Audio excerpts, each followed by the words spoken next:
రాష్ట్రంలో సిద్ధరామయ్యను ముఖ్యమంత్రి పీఠం నుంచి తప్పించి డికే శివకుమార్కు ఎలాగైతే ఇస్తున్నారో తెలంగాణ రాష్ట్రంలో కూడా ఇక్కడ తెలంగాణ ముఖ్యమంత్రిగా ఉన్నటువంటి రేవంత్ రెడ్డిని తప్పించి ఇంకా వేరే వాళ్ళకి ఇచ్చే అవకాశాలు ఉన్నాయని సోషల్ మీడియాలో బాగా చర్చ నడుస్తా ఉంది. నిజంగా మరి కర్ణాటక రాజకీయాలు తెలంగాణ రాజకీయాలతో పోల్చవచ్చా? నిజంగా సిద్ధరామయ్యను ఎందుకు తప్పించారు అక్కడ?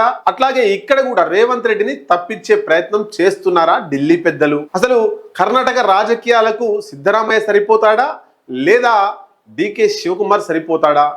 తెలంగాణ రాష్ట్ర రాజకీయాల్లో ముఖ్యమంత్రిగా అర్హుడు ఎవరు అనేటువంటి విషయాన్ని మీ ముందు తీసుకొద్దాం. అయితే కర్ణాటక రాజకీయాల్లో ఏం డ్యామేజ్ అవుతుంది, సిద్ధరామయ్యను మార్చకపోతే ఏం జరగబోతుంది? అసలు ఈ కాంగ్రెస్ పార్టీకి సంబంధించినటువంటి వ్యూహకర్త సునీల్ కనుగోలు ఏం చెప్పిండు రాహుల్ గాంధీకి?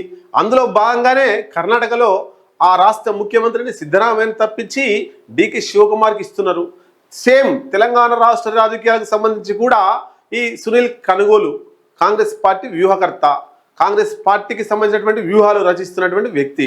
ఆయన మరి రాహుల్ గాంధీకి సీఎం రేవంత్ రెడ్డిని మార్చమని చెప్పిండా, అలాగే కొనసాగించమని చెప్పిండా? ఈ వీడియోలో మీరు పూర్తిగా తెలుసుకోవచ్చు. మొత్తం మీద సోషల్ మీడియాలో డ్యామేజ్ కంట్రోల్ మోడ్లో కాంగ్రెస్ పార్టీ రేవంత్ రెడ్డిని కూడా తెలంగాణ రాష్ట్ర ముఖ్యమంత్రిగా తప్పించి ఇక్కడ తెలంగాణ రాష్ట్రంలో డిప్యూటీ సీఎంగా ఉన్నటువంటి బట్టి విక్రమార్కను లేదా ఉత్తమ్ కుమార్ రెడ్డిని ఇట్లాంటి వాళ్ళని ముఖ్యమంత్రి చేసే యోచనలో ఉన్నారనేటువంటిది బాగా చర్చలు కొనసాగుతున్నాయి. అయితే తెలంగాణ రాష్ట్రంలో కావచ్చు, కర్ణాటక రాష్ట్రంలో కావచ్చు, మళ్ళీ కాంగ్రెస్ పార్టీ అధికారంలోకి రాదు కాబట్టి ఇప్పటి నుండే అంటే ఇప్పుడున్నటువంటి సిచ్యుయేషన్స్ దీన్ని బట్టి ఫ్యూచర్లో అధికారంలోకి వచ్చే అవకాశాలు లేవు. కాబట్టి ఈ డ్యామేజ్ కంట్రోల్ని కర్ణాటకలో సిద్ధరామయ్య పూడ్చలేడు.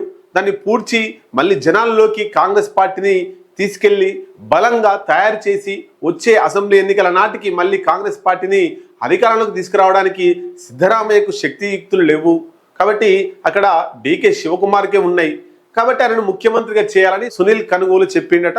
దాన్ని బట్టి అక్కడ సిద్ధరామయ్యను తప్పించి ఈ డికే శివకుమార్ని ముఖ్యమంత్రిగా చేసిర్రు. అయితే తెలంగాణ రాష్ట్రంలో ఏం జరుగుతుంది మరి అని ఒకసారి చూస్తే, అయితే సోషల్ మీడియాలో జరిగేది ఒకసారి చదివిన తర్వాత దాని మీద మనం జనం టీవీలో అంటే ఎట్లా కంక్లూజన్ అనేటువంటిది మనం ఇచ్చుకుందాం. సర్వే ఆధారంగా కర్ణాటకలో సీఎం మార్పు జరిగింది. తెలంగాణ రాష్ట్రంలో అయితే 6 నెలలు టైం పెట్టిరట రేవంత్ రెడ్డికి. సోషల్ మీడియాలో చర్చ జరుగుతుంది. కర్ణాటక మాదిరిగానే 3 ఏళ్ల తర్వాత సీఎం మార్పు తెలంగాణ రాష్ట్రంలో ఉంటుంది, సీఎం మార్పు జరిగే అవకాశం ఉంటుంది అనేటువంటిది చర్చ కొనసాగుతుంది. 6 నెలల తర్వాత సునీల్ కనుగోలు మరొక్క సర్వే చేయనున్నాడట. ఆ సర్వే నాటికి రేవంత్ రెడ్డి పుంజుకున్నాడా, రేవంత్ రెడ్డి ముందుకెళ్తున్నాడా, వెనుకబడి తీసేస్తారట, ముందుకెళ్తే అట్లాగే కొనసాగిస్తారు అనేటువంటి చర్చ కొనసాగుతుంది సోషల్ మీడియాలో.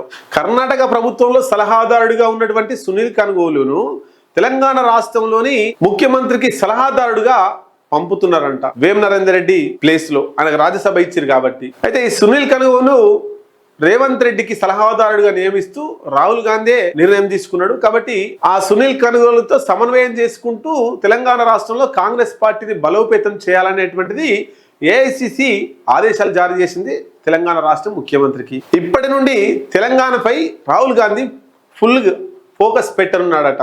మంత్రుల పని విధానం ఏంటి, ఎమ్మెల్యేల పని విధానం ఏంటి, ముఖ్యమంత్రి పని విధానం ఏంటి, శాఖలు అంటే ఈ గవర్నమెంట్ ప్రభుత్వ శాఖలు ఎట్లా జరుగుతున్నాయి, ఇవన్నీ కూడా మొత్తం మీద ఫుల్ ఫోకస్ పెట్టి అంశాన్ని పరిశీలిస్తుందట ఏఐసిసి. అయితే ఇవన్నీ కూడా సోషల్ మీడియాలో జరుగుతున్నటువంటి చర్చలు. మనం దీని మీద ఒక కంక్లూజన్ ఏంటంటే, కర్ణాటకలో సిద్ధరామయ్య ఎంత కష్టపడ్డాడో డికే శివకుమార్ అంత కష్టపడ్డాడు. వ్యూహాలు కావచ్చు, డబ్బులు కావచ్చు, ఏదైనా కావచ్చు, డికే శివకుమార్ కర్ణాటకలో అక్కడ ముఖ్యమంత్రి కాంగ్రెస్ పార్టీని అధికారంలోకి తీసుకురావడానికి చాలా కష్టపడ్డది డికే శివకుమార్. అయితే డికే శివకుమార్ అట్లాగే సిద్ధరామయ్య వీళ్ళిద్దరి మధ్యలో 2.5 సంవత్సరాలు ముఖ్యమంత్రి పీఠం అనేటువంటిది ఇద్దరి మధ్యలో జరిగినటువంటి చర్చల సారాంశం. ఆ చర్చల తర్వాత 2.5 సంవత్సరాలు ముఖ్యమంత్రి పదవిని అనుభవించాలి. ఇది ఏఐసిసి కూడా యాక్సెప్ట్ చేసింది. అయితే కర్ణాటకలో ప్రభుత్వం వచ్చి 2.5 సంవత్సరాలు దాటి 3 సంవత్సరాలకు వచ్చింది. అంటే దాదాపు 6 నెలలు ఓపిక పట్టిండు డికే శివకుమార్. 6 నెలల తర్వాత కూడా ముఖ్యమంత్రి పదవి ఏమైందని అడిగినప్పటికీ ఇప్పటికీ సీఎం మార్పు తథ్యమైంది. కర్ణాటక రాజకీయాలు వేరు, తెలంగాణ రాజకీయాలు వేరు. సిద్ధరామయ్య ముఖ్యమంత్రి పదవిలో అర్హుడే, కానీ ఈ నిర్ణయాలు తీసుకోవడం, పార్టీని ముందుకు తీసుకెళ్లడం, కొన్ని నిర్ణయాలు తీసుకోవడంలో దుందుడుకు అంటే ఒక మాస్ లీడర్గా సిద్ధరామయ్య కాకుండా అక్కడ డికే శివకుమారే మాస్ లీడర్గా మనం చూడొచ్చు. ఆ మాస్ లీడర్ తోటే ఆ కర్ణాటకలో కొంత కాంగ్రెస్ ప్రభుత్వం ఇప్పుడు బతికి బట్టగడుతుంది. అయితే తెలంగాణ రాష్ట్రానికి వచ్చేసరికి ఇక్కడ 2.5 సంవత్సరాలు ముఖ్యమంత్రి పదవి అని ఎవరితోటి ఒప్పందం లేదు. ముఖ్యమంత్రి రేవంత్ రెడ్డి, 5 సంవత్సరాలు ముఖ్యమంత్రి రేవంత్ రెడ్డి. మళ్ళొకసారి అయినా కూడా ఆయనే ముఖ్యమంత్రి అయ్యే అవకాశం ఉంది. ఎందుకు? తెలంగాణలో చచ్చుబడిపోయినటువంటి కాంగ్రెస్ పార్టీని బతికించడమే కాదు, ప్రభుత్వంలోకి తీసుకొచ్చింది కేవలం రేవంత్ రెడ్డి. మాస్ లీడర్, ఆయనకంటే మాస్ లీడర్ కాంగ్రెస్ లో ఎవరు లేరు. చరిష్మా ఉన్న నాయకుడు ఆయన. లేకుంటే ఇప్పుడు కాంగ్రెస్ పార్టీని నడిపించడం ఎవరితో కాదు, ఎవరి తరం కూడా కాదు. కాబట్టి మాస్ లీడర్ కర్ణాటకలో ఏమో మాస్ లీడర్ డికే శివకుమార్ అని ముఖ్యమంత్రిగా లేడు.